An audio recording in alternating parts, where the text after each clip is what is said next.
Depuis plusieurs années, on n'a eu plus d'occasion de lire Charlotte Valandré que de la voir.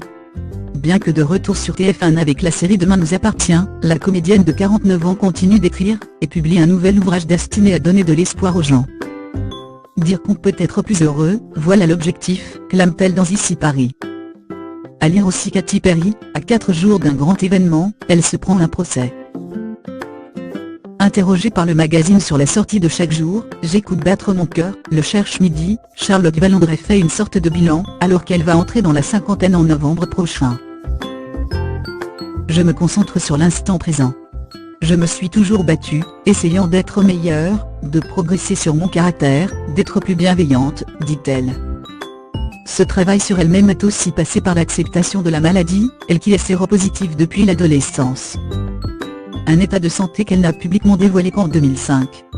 La société n'était pas prête, clame-t-elle. Sur sa maladie, la star ajoute « J'ai tenu 10 ans sans traitement car je parlais à mon corps ». Toutefois, depuis qu'elle est sous traitement, elle continue de prendre 24 pilules par jour. C'est une obligation. Mon corps s'est habitué, mais il a changé, dit-elle. L'actrice, qui va aussi se lancer prochainement, dans la musique avec un disque, avait déjà dit en avoir marre des mecs, et avoir longtemps été privée de sexualité mais, en regardant dans le rétro, elle évoque 2 hommes qui ont compté dans sa vie, Christophe et Arthur. Ce sont les 2 personnes avec qui j'ai vécu. Avec le premier j'étais tellement heureuse, surprise et coupable que j'ai brisé moi-même cette histoire trop belle. Arthur m'a demandé en mariage après 15 jours. Je suis restée avec lui 4 ans, et il est papa de notre fille, Tara, 18 ans.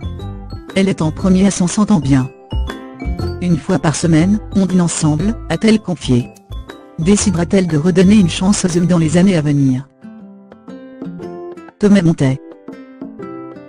L'intégralité de l'interview est à lire dans Ici Paris en kiosque le 6 juin 2018.